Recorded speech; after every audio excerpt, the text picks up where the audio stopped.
Miss Valentine, that's your cue. Let's go. Why don't you tell us who Miss Valentine is? Uh, she's my mom. Yeah, she's an educational researcher, and she does.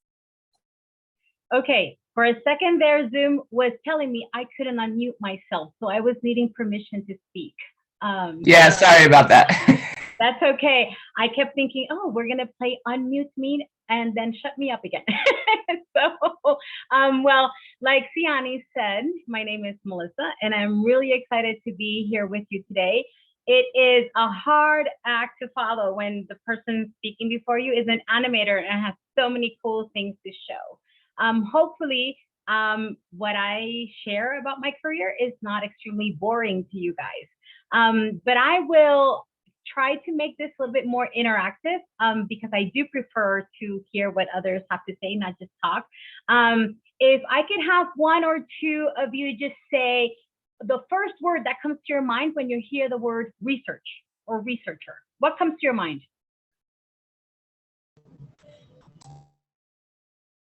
Nothing? Study history, science. Okay, I'm seeing some answers in the chat. Great. Well, yep, go ahead.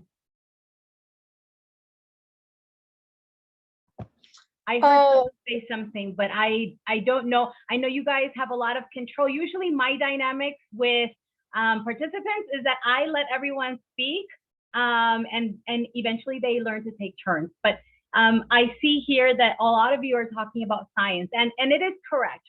Research requires that we know a lot about science, but research entails a lot of different things. In my specific area, I concentrate in educational research, which means I'm the person that wants to know how you guys are learning and what you think about what you're learning. I have spent a long time in school. I just finished my doctorate in education, so I've been in your position for a long time. But let me tell you a little secret. I have not always left school, even though I have spent a long time in school. And that is because sometimes the way we are taught in school doesn't really reflect how what we prefer, right? And so my job as a research is to, as a researcher, I need to find out how students prefer to learn. And that means that we have to think about those that prefer to watch videos or those that prefer to do drawing. There are a lot of students that like to listen to things. And so all of us learn differently, right? So that's one of the things I have to learn. The other thing that I have to think about is how do I present the information to the students so that they can learn it best, right? So that's called instructional design. Basically, when you go into Connexus and you open your planner, you're looking at your lesson, what you're seeing in each of those slides is the reflection of the process I'm describing, right? Someone thought about how would my students best learn this particular information. After we talk about that and we think about that, then we think, what do they need to learn to be able to, at the end of this lesson, really understand the concepts that we're trying to help them learn, right? So we think about how students learn the best, how we present the information in the best possible way so that when you guys are done and you click on your complete, then you really did learn something. And then we think about what concepts and what information you need to learn. In my particular career, I have focused on two different areas. I've done work with elementary school children, but I have also concentrated more recently on college age students. So my job right now is to conduct research, design instruction, so design lessons and programs, and develop the curriculum, what the students is learning for college students.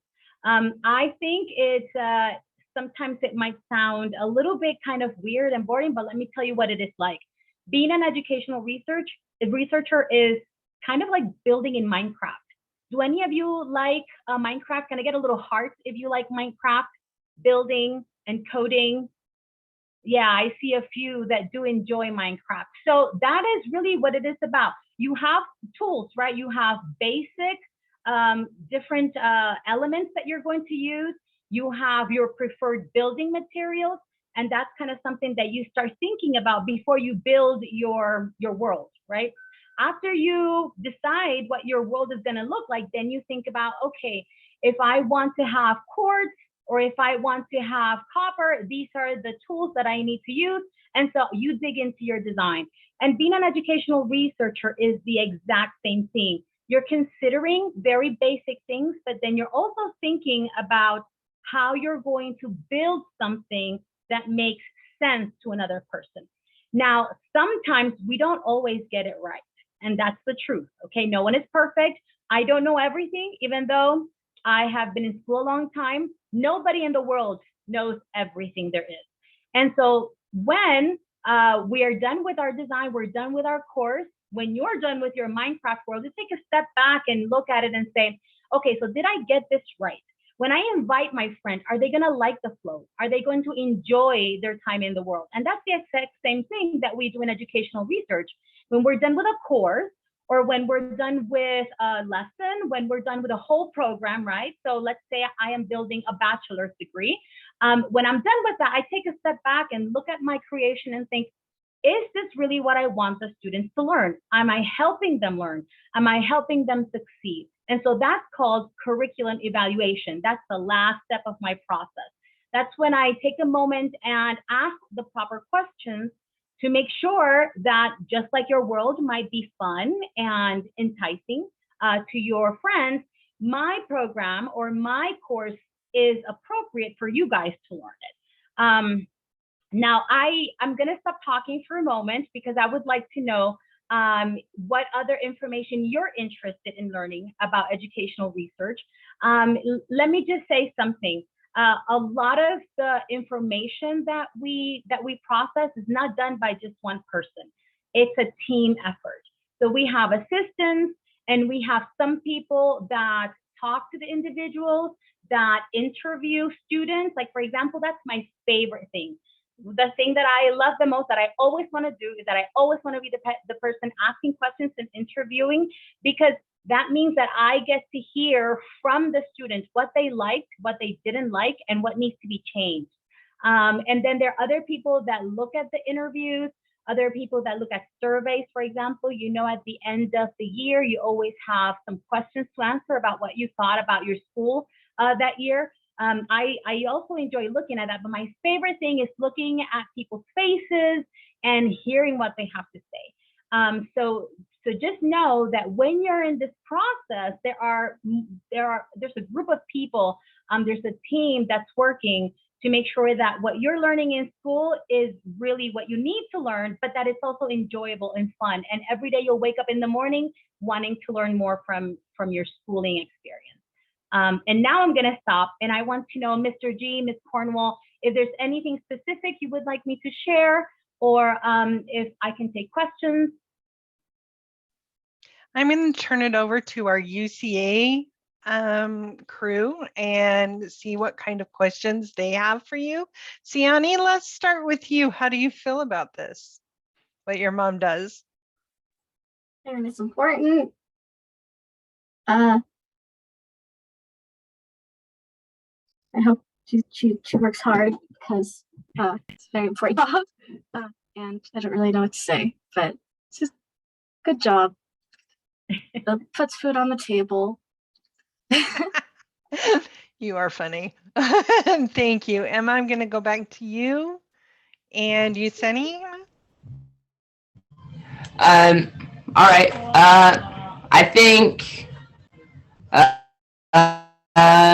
let's see. What is your favorite part and least favorite part of the job, and why? Okay, that's a very, very good question. My favorite part of the job, and I'll start with the funnest part. My favorite part is definitely talking to people and interviewing, and just really challenging students to tell me what they want to change. I think what the students' opinions is what I value most, and I think that's what we really need to focus on. And so in my work, That I absolutely love that. And I really want people to tell me what they sincerely believe.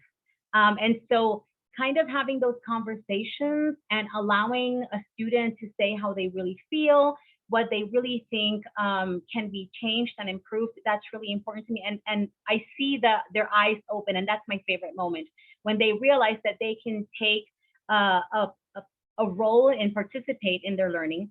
My least favorite part, that's transcription. I absolutely do not like, after the interview, we have to type everything that the person says, so that we can go back and have specific information that's very exact. If we don't get that part right, the rest of the work gets messed up, because then you don't have the exact suggestions that the students are making.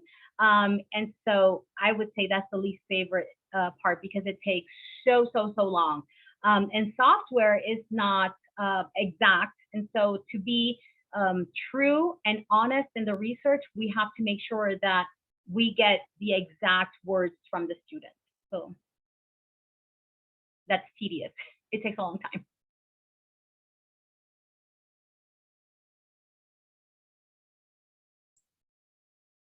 So I'm interested in this. If you couldn't be in education, if you could pick any other career in the world, what would you do? That's a really good question too. Actually, when I started my career my educational career as a student, I was a pre-med major. And so my main focus were the sciences. And so I think that if I would not be in education, I would either be in the sciences or an attorney, because those are two things that I explored.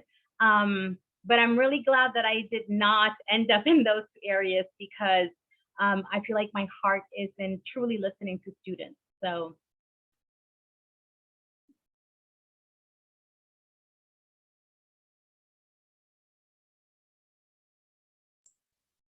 I kind of have a question. It's kind of a upside down question. When you're developing the curriculum and everything, and when you're looking at the standards and stuff that we have to go by as teachers, how do you, and I'm going to ask this wrong, but how do you really get to the nitty gritty of what needs to be learned by the student, instead of all that fluff that comes to the side of it? How do you, you've talked about questioning and interviewing and discussing and things like that, but how do you really fine tune what you do? That's a great question. And that goes back to what I explained about the teams, but this is something I have not mentioned. Thank you, Ms. Cornwell, for that question. So I worked with an extensive team of subject matter experts. That means that I work with people who are experts in math, experts in language arts, experts in science. So right now, for example, I'm building an accounting program. And so the people I'm working with, they're accountants, they're professional in that area. And so while we're looking at standards and what needs to be learned, we always have someone that is a specialist in the content, so in the subject that we're designing around. And we look at standards, and we look at exactly what it is that within that area needs to be applied and needs to be learned, so that those standards are met. So we kind of bring in what the students should have learned the year before or the semester before, and we tie that in with what they need to learn to focus on the specific standards for that semester or that year. So it's like threading, it's like making a quilt. You're constantly bringing in what they should have learned with what now they need to learn. One of the things that I do right now is called applied learning experiences, which means I focus on what the students need to do as my starting point. So when I think about a professional or a specific, for example, math problem that they have to learn how to do, if we're doing like trigonometric equations, then we have to look at what they need to learn in order to do that. And that's kind of what we bring in. So I'm not an expert in everything. And so what we do is that we work with people that will look specifically at standards and what the students should have learned before this step that we might be designing. And then we bring that all together. Thank you. That's incredibly interesting. I did a course in career and curriculum development, and I didn't get as extensive as you did. In fact, I was halfway to my master's, but I kind of like that final product, but the process to get to it. So it's really fascinating to hear how you do that. Thank you. Thank you. I'm curious what skills you need to be an educational researcher, and I'm also kind of curious, like, are there skills that you have that kind of hinder you getting your job done? That's a really, really good question. Skills are things that you build, right? So there are two different things, and this is my perspective, right? One thing are your natural skills, kind of the inclinations that you have based on your personality and just basically your experiences growing up and your experiences as a student. So there are some natural skills there. And then there are also developed skills, things you learn and you continue to strengthen throughout your career, right? So one of the things that you have to kind of have more of a natural skill is that you have to like to ask questions. So curiosity is like front and center to this process. If you don't feel like the role of a toddler fits you, you will not enjoy this career, because you know how toddlers are always asking why and where and how. And that's kind of the work I do. You have to be willing to ask questions all the time and challenge how you see things all the time, or else it's really easy to miss important things. So that's one thing that I think is part of the natural. The part of the developed skills is that you have to be willing to do the reading, to do the thinking that goes into trying to answer your questions. So you have to have the curiosity, but also learn how to look for information to answer your questions. And that is a skill that is developed. Anyone can learn how to do research. It's based on a process. It's very much followed the same process for all researchers. We have different types of research that requires different types of processes.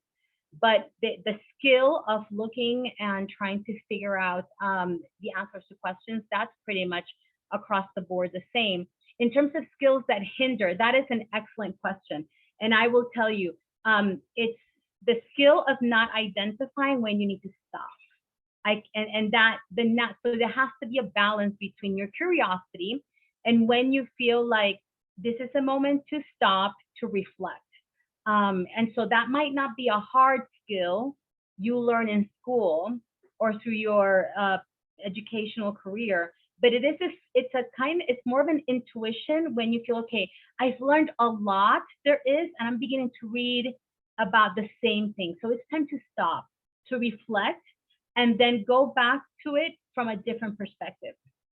And that, I think, is one of the things I have to keep in check, because I like to ask questions and I like to get lost in the information.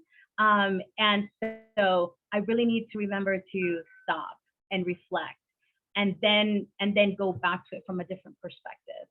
And I think that curiosity has both of those sides, right?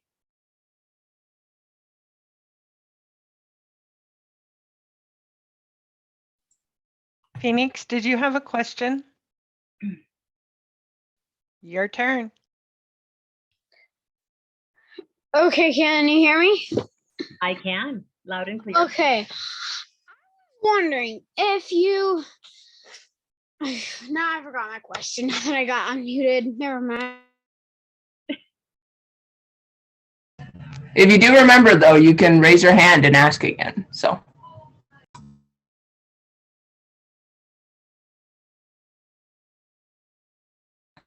I have another one if that's okay. Yep. My question is, after hearing, you talk about your career, for anyone who is maybe just even a little bit interested, what advice, or like tips or tricks do you suggest, to, maybe if like further, look into the career or maybe even pursue it fully? That's a really good question. I think this is something that finds you. It's a type of career that kind of gets stuck on you. So if you're going to kind of go the other way and decide, okay, I want to be an educational researcher, one of the things is never stop reading. Never stop reading, never stop writing down questions about topics. And it doesn't matter if it's not something that you really, really like a topic, read about it.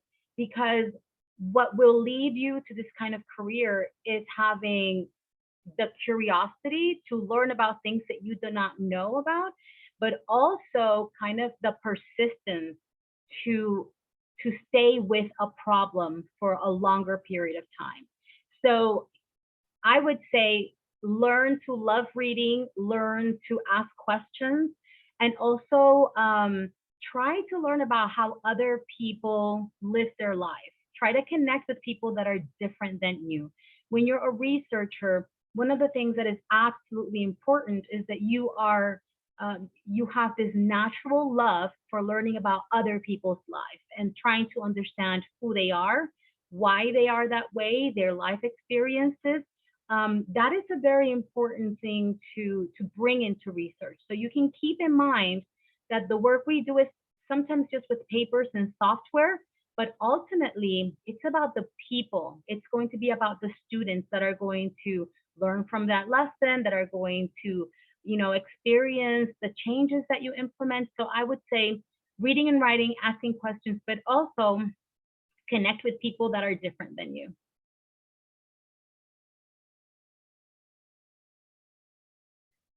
It looks like Phoenix and Devon have questions. Devon has the next question, and then Phoenix. And those will be the last two, if that's okay. Devon, you're up.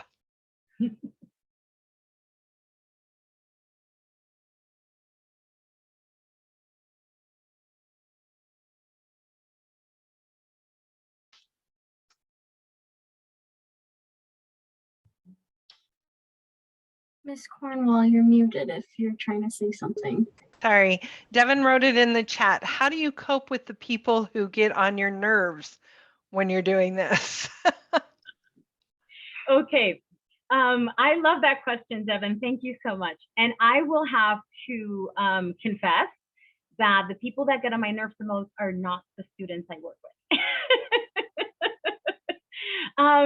And that is one of the reasons why when Emma asked about kind of tips and tricks and things to start thinking about right now, that's why I said really try to connect with people that are different from you.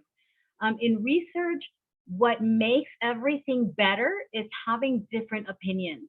And so if you do not know how to work well with people that don't have the same opinions as you, it's going to be really hard to be efficient, but even harder to listen to what other people are trying to say that you need to change.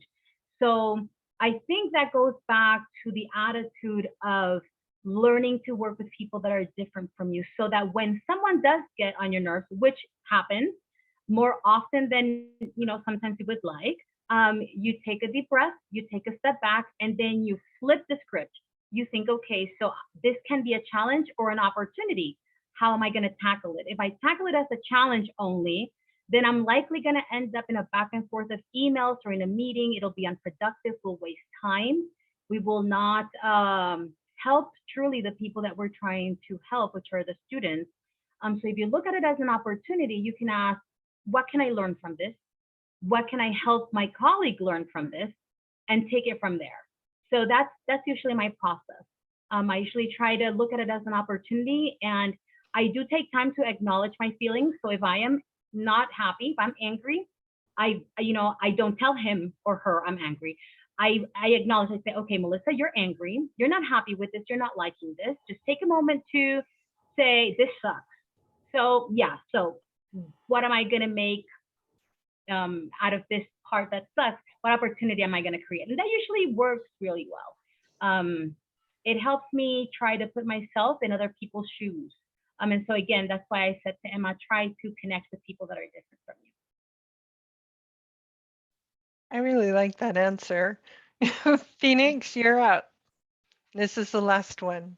Okay. I was wondering if you, well, I got two questions actually. I was wondering if you could, and if you do like help make school sites with your job.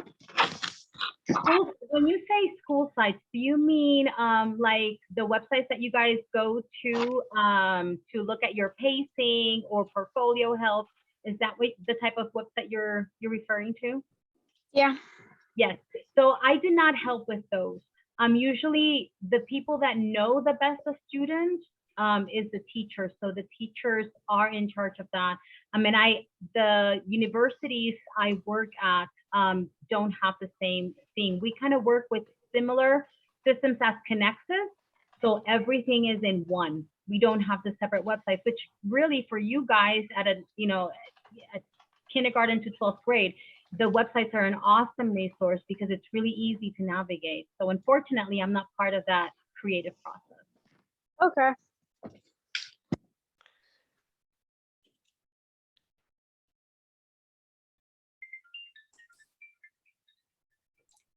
Deanna, you're up. Hi. I was just, thank you. I just want to ask, why do you have so many tabs open on your computer at all times? And why do you never close them?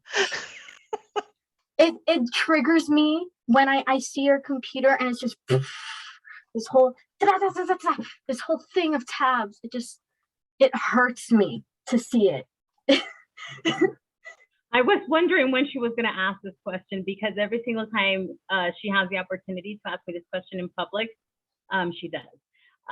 The reason why I have so many tabs open is because I'm always looking for information and I need my tabs open to find that information, and then I eventually do close it. I will confess that on my iPad, I have 370 something tabs open.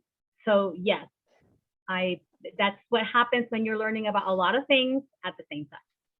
Someday they will all be closed, and that will likely be the day I die. So for now, it's tabs galore. And Siani, with the hard-hitting journalist question there, representing UCA News well. Good job, Siani. We do just want to say thank you to Melissa Valentine for joining us, talking about her career as an educational researcher. Thank you so much. I think we all learned a lot today. Great. Thank you. You guys take care and keep doing what you're doing. Thank you so much. Bye. Bye.